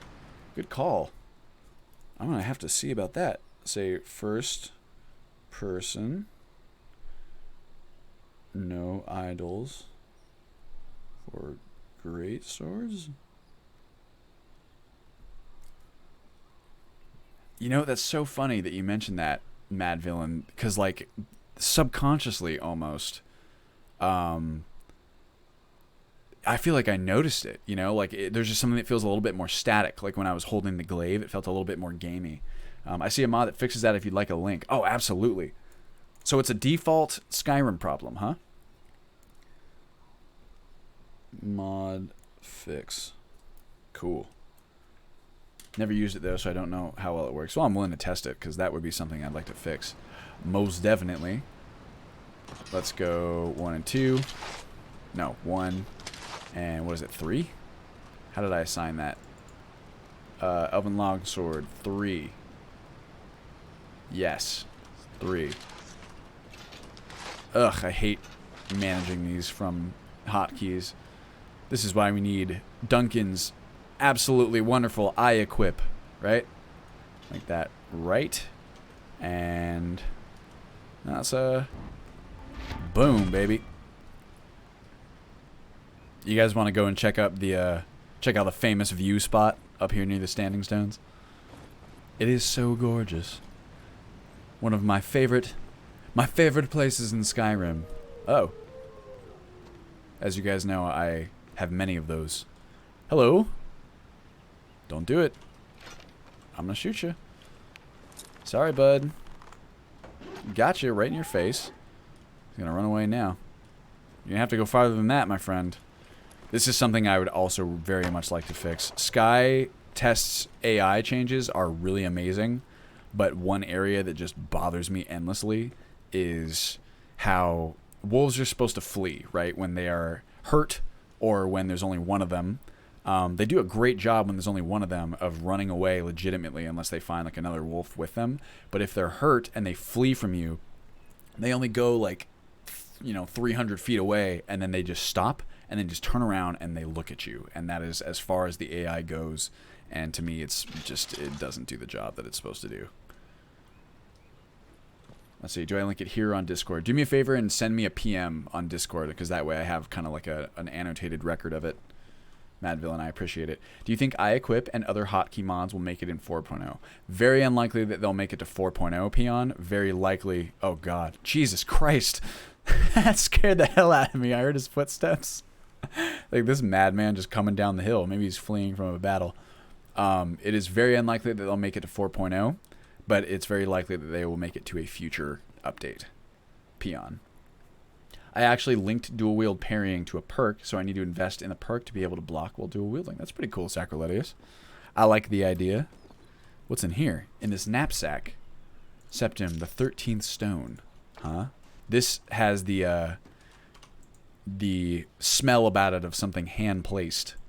Let's see here. The 13th stone. Okay, this is a bad area to be reading a book. So we'll save that for later as a reward for if we take down Ember Shard. Could you PM me the link as well, please? Donju says, Sacriletius, is there a way to do that with TK Dodge? There is, Donju. I know that for a fact because I believe there used to be a Requiem patch for TK Dodge that assigned TK Dodge to the Dodge perk. It essentially replaced... Oh, God. It replaced the default perk for dodging in Requiem. I really just okay. Here's something that's bothered me endlessly: is the way that NPCs put their items or put their weapons away like this. You guys see what I'm talking about? And it's something that I've been trying to fix for like forever, and I just cannot seem to find a reliable fix. I managed to stop them in the past from doing it over and over and over again in quick succession. It seems like related to like your distance, because if you get close enough, you can see that it's almost like the it gets more spaced out sometimes. I don't know. It bothers me endlessly having them. Also, that's a light armor character. I gotta be careful, or heavy armor. Like, why would they put their weapon away? You know, and I don't understand what's doing it. One day, I swear to God, I'm gonna iron that out. You can see, like, when you get closer, sometimes they do it less frequently. Oh, God. Yes. Whoa! That's not the right thing. Boom! Still getting used to the dual wielding for... Let's see here. Ow! Fuck, I fucked that one up, didn't I? Oh, my God. Oh my God. I'm in trouble now. I'm in serious trouble now. Okay. Okay. Whoa. Whoa. If I'm careful, I should be able to get him. Whoa. Oh yeah, give me that stamina, baby. Whoa. Oh, fuck, that was it. God dang. What a scrub, right? Oh, am I all the way back here? Let's see. I don't think you can bash with dual-wielding one-handed swords. It counts as a slash, if I recall. Because that's what I was trying to do. Let's find out, shall we? Let's drop our Elven Glaive, too. What did BB say about hotkeys for left-right wheel? He mentioned a mod. Yes, I equip Hazardous. I Equip is a really amazing mod coming out soon by our boy Duncan. I believe his full name is Duncan, or his name is I can't remember. Just search I Equip. Duncan Smith, I believe, is his name, and he's working on this really, really amazing equipping mod that is incredibly promising, and there's just a million features to it. And he's also a total sweetheart himself. He actually messaged me on Discord a little while back asking if we could help test iEquip on a large modded install. So hopefully we will be able to, oh my God, help him out with that. Fuck you. I'm going to shoot you right in your face. Better watch out. And then I'm going to eat some cabbage. Oh, God. Gotcha, baby. Sorry, I didn't mean to kill you with a shot in your taint, but you showed it to me, so what am I supposed to do? Eat a cabbage. Connor says, awesome stream today, BB. I must admit, I totally forgot it was Monday until I saw you live earlier. Now I've got to go catch up on the Ember Shard raid and the VOD. Good night, everyone. Thanks for joining me, Connor. Thanks for joining us, I should say. I know it's very late there. I really appreciate you staying up. Let's see here. I don't want to do anything with that. I would like to go. Still. Uh-oh. Fuck me. God, these hotkeys situation. Not ideal. There we go. And I'm actually going to save it because I'm a a baby. He's a sweetheart. BB has a new bromance. Oh, absolutely. I have a lot of respect for the man. I hear you, wolves. You stay right where you are. I really like these foggy, forested days, you know? Something very solemn about it. I really like the atmosphere. Where it's not quite overcast, but there's still a fair amount of cloud coverage, you know? So it's still daytime, but there's this kind of gloom. This is pretty overcast, to be honest. Just the sounds of the forest. In retrospect, hey, what's up, guy? I think that it's pretty telling of my own philosophies on the importance of sound that some of the boom, baby, the first changes that I made to Skyrim, one of the first additions to the mod pack was Immersive Sounds Compendium and audio overhaul of Skyrim. I think sounds are, excuse me, so incredibly important. And I think that sound design, I think that for people who produce entertainment of any kind, sound design is commonly held as an extremely important thing. I think, oh, that was an ice spike. I think that, case in point, I think that for people who consume entertainment, who are not interested in the production of it, sound design is very easy to overlook unless it's bad, in which case people notice it. It's so interesting in that way because, you know, it's one of those things where if it's good, then you almost don't even see it. And see, look, now he's got his weapon. It's like seemingly random as to when they decide to put it away again. And like there, now he's got it, and he's just brandishing it for an appropriate amount of time, and then it's like, why? Why are you putting it away again? You know what would really... Dude, I feel like we can do in this one guy. Oh, Jesus Christ. You got a problem there, elk? That looks like a bull. There he goes. Oops. So let's see if we can... Oh, it is just a slash. How about that? Well, there you go. Do you mind? I'm trying to have a stare down with this here bandit. Come on. Come on. Now I'm busy surprised. I guess. Whoa. I'll circle you. Whoa. Whoa. Ow. It didn't hurt that bad, but still smarted. I'm gonna get you. Whoa. There was the sound. Did you guys hear it? That's the one that everyone's been reporting. That someone drank a bottle, or makes it like a drinking sound. That's the first time I've heard it in this instance. That was... What the hell?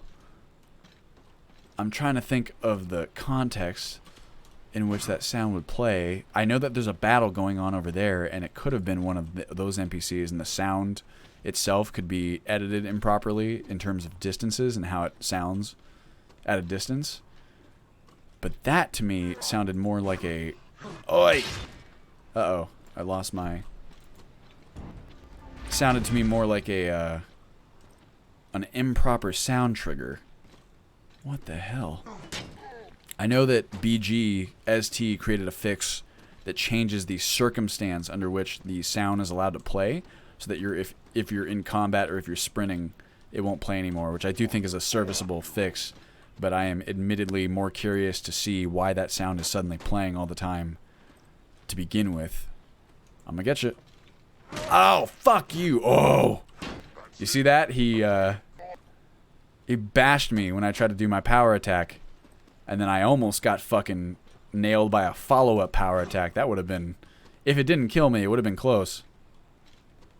Come on, baby. Nope. You're mine now. Now, something I've noticed is that my NPCs do not seem to want to flee as much. And that is obvious. It could be something to the AI changes. But I've been having a hard time getting them to flee the way that they typically do in Requiem. So I don't know. Whoop. Plow right through. That was fun. Let's see here. LMAO. Also, hold on a second. I'm still looking for a mod which give each race its unique animations. Own unique animations. Jesus Christ. What is your problem? Can you get out of here, please? Weirdo. For instance, elves use more elegant casting animations, while orcs use some more brutish attack animations, rather than being the same for every race. That would be cool, Sacriletius. Animations are tough in Skyrim, it seems. Making changes there is a little bit more cumbersome than making changes in other areas. LMAO, so I went out and started looking for player homes for Japheth's Folly, and there really aren't any mods for it at all. How strange. Japheth's Folly is criminally underused in mods. It seems that way. Well, hey, I mean, at the very least, because there's not really any way to return to and from it, as far as I know. If there is, then in Ultimate Skyrim 4.0, you could use it as your base. You just build whatever you want there. But that would obviously be contingent on there being a way for you to get there and back. That doesn't seem like it would be too hard to add. Even from the using the framework of the carriage and ferry travel overhaul. I hear that a lot, and I've always thought it's my followers drinking even when they're far away. Followers make that same sound. Yeah, so it can't be followers because I don't have one. There's something weird going on there, and maybe it's related to the bottled waters? Because that's the sound they use, but I can't imagine that it is. I bet you it's just something somewhere has the wrong sound assigned to it. But I will look into it. Yes. Look at this fucking lighting.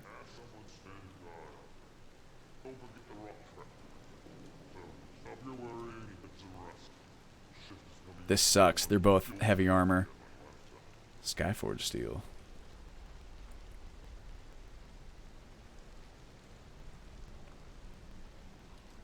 Look at us. Oh, are we dirty again? Looks that way. There he goes. Alright, buddy. Gotcha. Oh. Oh, he heard the guy make a sound. Oh. Your buddy's dead. Huh. I want him to come up here and start walking over towards me. Because... So Feodic, I have the same drinking sound sometimes when I start Vanilla Requiem through camping in the woods, immediately when my character appears. Interesting. Maybe something about the woods then. I'm very curious to see. Come on! Come up here so I get a good angle. Oh. Fine. I gotcha. Oh, he still doesn't know where I am. He will now, though. And you're mine. See, he's still not running. Don't know. Leather helmet, well made. How about that? Iron War axe, banded iron armor. Oh, you guys want to hear about another fun change that... At least I created the framework for it. Making the actual change itself will be... whoops. Tougher, and it'll take a long time. Not tough, just tedious. But I'm working on unified naming conventions for items, just so that you don't have so many items that are named so strangely. Like banded iron armor, this is what made me think of it, should honestly be like iron banded armor, because banded is not a specifically important, or it's not like a functionally or gameplay important descriptor, versus iron, which is the material descriptor, and that's far more important. There's just a lot of items in the game that have different naming conventions that can be very confusing. Like a lot of the fur cloaks and hoods from Winter is Coming, you'll find ones that are named like ornate black claw trim bear claw hood, and it's like 8 or 9 different words. It's very confusing to figure out what the hell they're talking about or what the item even is. So unifying all of that is something. It's a small change, I guess, in the grand scheme of things. Not in terms of how many items need to be changed. That's a large change. But the change itself on gameplay, I suppose you could describe as small. But to me, those kinds of things make a big difference. It's another penny in the bucket of consistency across all items. Hello, Mr. Dead Guy. Journal Ember, like this, like journal Ember Shard Miners, you know, having it display as journal first and then the descriptor qualifier after the hyphen. It's just simpler because then you know what type of item it is. They've had me working down here for days now. I don't feel like reading this. I have the same drinking sound. Sometimes I start Vanilla Requiem. Praise the new lighting in dungeons. Hell yeah, Feodic. Just so you guys are aware, we got 15 minutes left, and then I'm going to have to call it. Thank you all for joining me, as always. I've had a tremendously fun time, and I hope you have too. I don't know why I'm sneaking. I know there's not enemies here. Also, another change that I haven't made yet, but I probably will make, is 2 torch recipes, where you're going to need oil now in order to make them. Use lever. Oh. Shit. Shit. Put the fire out. You did. I killed him.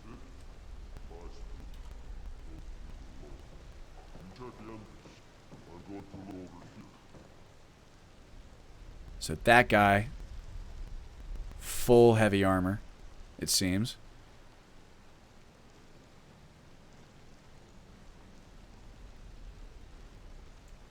This person is also full heavy armor, and if I'm not careful here... Shit! I think he's going away from me. Yeah. I feel like I can hear him. Yeah, here he goes. Cool. That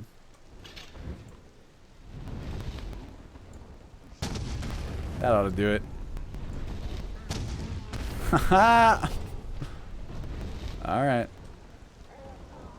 Oh, yeah? Come on, baby! Oh, shit. Woo! Ha ha ha! Oh, yeah, so he's down. Now, at this point, really, the Requiem fleeing AI should take over, but I don't think that it has still. I think that if he gets up, he's going to try and fight me. Yep. And he got me, too. Jesus Christ. Should have just swung. I was trying to see if the AI would take over. I didn't know. Oh! Let's turn on my thing. Let's see. Praise new lighting in dungeons. Oh, naming. That's a sensitive topic. You've got to include proper potion names. Mod or all effects are listed in the crafted potions. That I really would like to. I know that was... Someone suggested that in one of the suggestion threads, and I think it's an excellent suggestion. Changing names is easy to do in Xedit using Xedit scripts. It's true, Sacroletius. I'm not super fantastic with the automation tools scripts, but... I guess because you can find and replace, and you can have it automatically replace certain words with other words.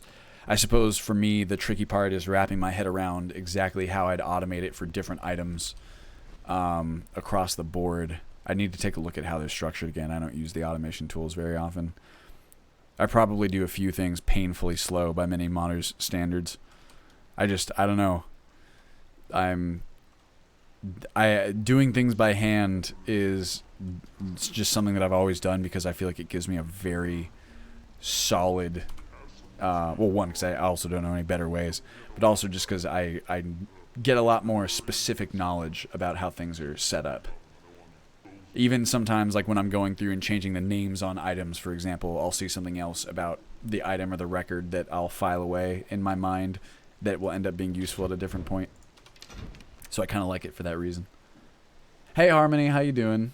Sarangad, in my everlong quest to make life harder on myself, I didn't read the install instructions for the beta and just used my same 3.4 profile and deleted the mods that were listed as removed. Now I can't get the rectificator to work for beta 4. Why couldn't I just read first? That'll definitely do it. Apologies, RIP, F to pay respects. But now I can't get the rectificator to work for beta 4. I don't know exactly what you mean by that. If you could be more specific, I might be able to help you out. Have you ever thought about adding some sort of disguise of faction system in US? Maybe something similar to New Vegas, or even as simple as being attacked by Imperials for wearing Stormcloak armor. It actually is something that I've considered at great length, Peon. Requiem does have a system for that in place already. Oh god. But it is fairly rudimentary. Whoa! Take it easy, guy. Oh, the other guy knows about me. It's fairly simple and not... It probably leaves room to be expanded upon. Hey, guy. Gotcha. And maybe it's fairly low priority at the moment. But if there was like a really cool mod that did it really well, then maybe we could think about integrating it. There was one a while ago that I very seriously looked at, but I don't think it went much further than that. Search bandit. Give me some skooma and some... Ooh, he had steel armor. How about that? Let's see here. Xedit scripts are awesome. I managed to edit several thousand records in a few seconds. Yes, they, depending on what you're doing, the automation tool scripts can be a real godsend, and I have used them in the past. But for a lot of things, I use copy to selected records all the time. So I'll take a huge chunk of records. That's like what I was doing with some of the breakdown recipes. Is I'd take a huge chunk of records and then give them all the same perk requirement for breaking them down. There's all different... That's one of the things I really love about Xedit. I really count it as like a creative program in the same way that I do like the Adobe programs like Photoshop and Premiere and After Effects and stuff. Just because there's so many different ways to accomplish the same things. Not only with the tool itself, but also with the implementation. I think that's why people enjoy modding so much, or at least part of it. Or at least me, and I know this is true for other modders as well, is that there's so many different ways to find a solution to a problem, and it's very fun to try and find efficient and elegant ways to solve problems, or ways that make it easier for other modders to build on top of your work. It's a very special experience. Let's put on... See, the rectificator is getting stuck at 98% on importing automatic variant ESP. Tried reinstalling AV and repatching it, but no dice. My one question there, Serengad, is are you using the proper version of MO, which is the MO1 Legacy Edition? Oftentimes with patchers, that causes problems. But if you already had a working 3.4 installation, I have to assume you're using MO1 Legacy. You can try running it as administrator or something. Also, make sure that you're using 32-bit Java if you're using MO1 Legacy. Let's see, Master of Disguise is one I've seen, though I'm not sure how well it's implemented. I've never used it. That was the one that I was looking at, actually, Peon. That was a long time ago, though, so I couldn't give you like updated information on it by any means. Give me that coin purse, and I'm going to eat another cabbage. Or how about a, what's it called? 15 stamina, saber cat pot roast. Delicious. And I'll drink some bottled water. And nice, that ought to do for now. I really should be full health here. Potion of healing. Dang it, I don't have any crap ones. I have a faint one. Let me see. Hazardous says, can you set traps in the beta like bear traps or throwables? You cannot. There are throwables in Requiem. I saw someone created more throwable weapons in a mod, so that was pretty cool. I might think about implementing that at some point. Traps are a little trickier to me because, let's see, sorry, God, using MO1, I will try without AV. Would hate to not be able to use it, but if it gets me in beta 4, oh well. It's very strange that it wouldn't let you do it, Serengad. Maybe try rebuilding your automatic variants patcher as well. I don't know if you've done that already, but if you've changed a bunch of stuff about your load order and not rebuilt your automatic variants, there might be something going wrong there. The thing about bear traps and setting them in combat, Hazardous, to me, is, I don't know, it's something I've thought about many times, but the AI doesn't recognize it. And if you have bear traps that are both easy to acquire and also powerful enough to where you'd actually want to use them, I feel like it could be so easy to cheese the enemy AI. I feel like it's like that even already with runes by default, but at least with runes you can make the argument that an uneducated or just ignorant person ignorant of runes, like a bandit who doesn't know what a rune is, might conceivably step on one without thinking that it's going to blow them to kingdom come. Everyone knows what a bear trap does, and to me, putting down a bear trap and having people just step right on it, even though they can very clearly see it, is a tricky prospect. Feodek, check if you are not using rectificator from 1.9.4. That's another good point. 123 critical 4321. My gosh, what a username there. Raffle Jesus just spent 10 minutes freaking out about why my healing poultices weren't working, then suddenly remembered I was wearing Necromancer's amulet. That'll do it. Look at these guys again. I'm going to save it just in case I shit the bed like last time. I thought we had a guard posted outside. Oh, they can see me. Oh my god! They saw me from my fucking fireball light. How about that? Okay, see, I want to try again. Magic. Where's my, He's just gonna try and fight me again. Ability. Examine. Yeah, he's trying to fight me. He's gonna try and get me. Doesn't work. I wonder what the deal is there, because I have not been able to get anyone to... to, do their typical flea AI. I've noticed that for a long time, and I feel like Gatto told me that he had it working in his game, but we are also working on different environments. Ooh. Oh, wow, look at that ground texture. Very nice. Where's the other guy? Oh, there he is. I just trip over his body. There he is. Alright, we got 5 minutes left, boys and girls. Raffle Jesus just spent 10 minutes, read that one. I just thought of a mod that could be implemented. It's called Fire Hurts. Makes it where you can hurt when standing in fire, because not getting hurt makes little sense. Do you not get hurt when standing in fire? I feel like you do. Maybe you don't. You need a rationalization for traps. Well, why do you think the Skyrim residents don't know about runes? There are many mages around the land, so it should be common knowledge. I get the point about the AI. I honestly think it would make sense for people to know about runes. That's just the only written rationalization I can come up with. And people can be pretty fucking dumb when it comes to magic stuff in Tamriel and especially in Skyrim. But I agree more or less that it doesn't really make that much sense there either, that explanation. Let's see. If I stand on this, equip torch to light. No! Don't tell me what to do. Use fire. If I stand in this, do I get hurt? Evidently not. But I feel like a fireplace would. Would it not? What? Boom. How about this one? Do I get hurt? Nope, evidently not. That is kind of stupid. Use fire. Look, I put it out. Equip torch to light. Now here's an interesting question. How am I lighting the torches? This is something I've kind of thought about briefly. Like, I don't have any sort of... I don't have a little lighter or anything like that. Maybe we should add an item to the game that you need to carry in order to light torches or fires or those kinds of things. That would make sense to me, right? I did update all the MO paths for AV and Requiem. Like a small campfire, I believe, not even a giant's campfire will make you get hurt. That is pretty redonk, peon. I do agree with you. Wowee. Give me that coin purse. Uh-oh. He's seen me. Uh-oh. Oh, he opened up the gate, too. I think that door's locked by default. Come on, baby. Come on, baby. Come get me. Come over here. Oh, here he comes. Gotcha. Oh, shit. That guy has good light armor skill. Alright, let's do it. Big fight. Big fight. Shit. Where's my... this one? Ah! God, there needs to be a better system for that. Ah, it's dark now. And... oh, wait, no, I didn't use... here. Come on. Come on. Oh, shit. He is close. Oh, sheet. Oh, I did use this one already. Alright, well, shit. Ow, god damn it. Ah.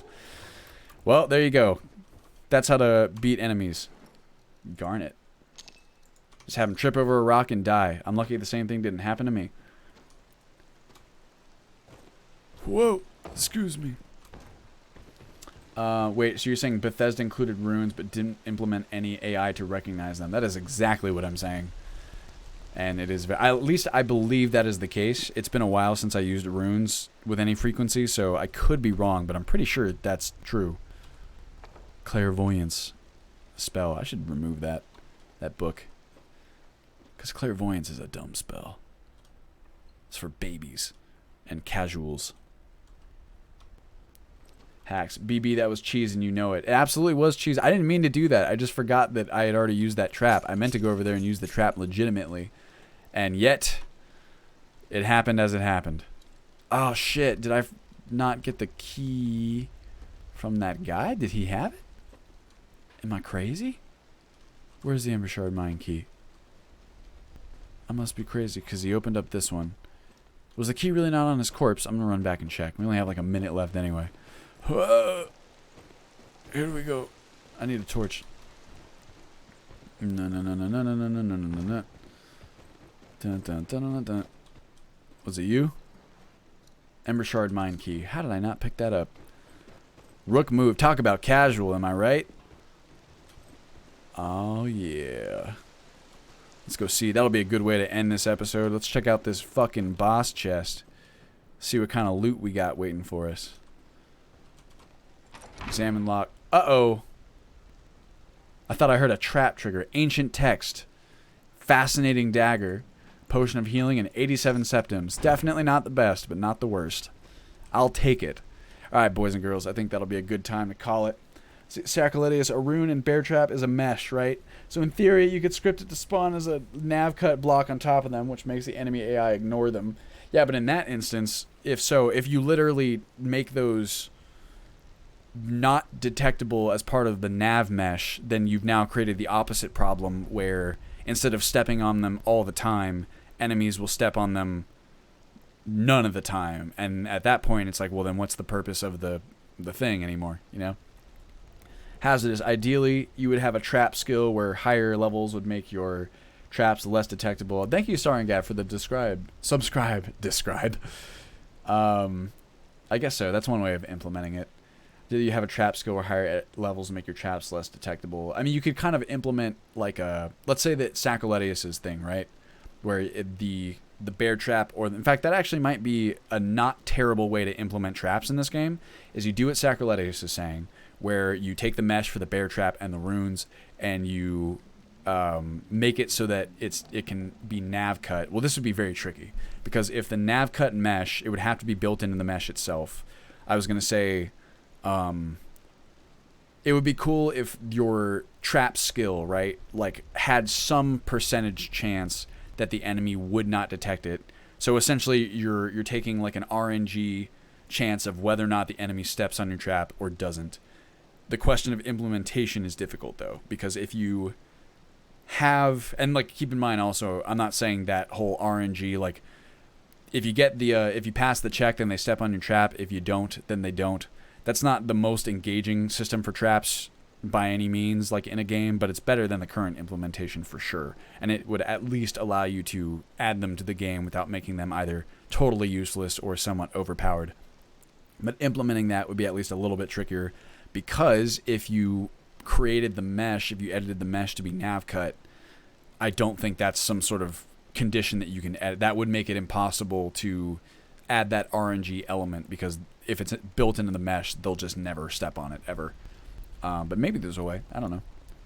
Zazamari says, thanks for the info about patching BB. I'll reach out to you if I need any more help. Please do, Zazamari. No problem.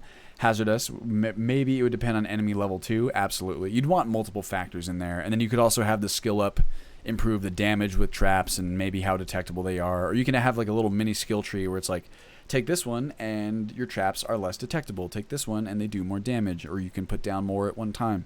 Little things like that. And then you could factor in enemy level, like their perception level. That's how it would work in like tabletop gaming. There's also a perk which makes enemies avoid triggering traps. Lightfoot. No, that makes it so that you don't trigger traps. And your followers usually have that perk by default in a lot of follower mods. So at the very least, I don't know, that would be different too, because then you're not talking about any sort of pathing or AI change. You're just removing the detection event from the player. I don't know. There could be a way of doing it. Anyway, thank you guys very much for joining me. As always, I had a very fun time, and I hope you did too. I really do enjoy the streams. It's very nice to touch base with you guys. And as I always say, I don't get to talk about this stuff in such detail on a regular basis as I would like. So it's really nice to be able to do that. And I will be back on next Saturday with another dev update. I got lots to do this week, and I will be back next week with another stream at the same time. So thank you all for joining me, and I will see you in the next one.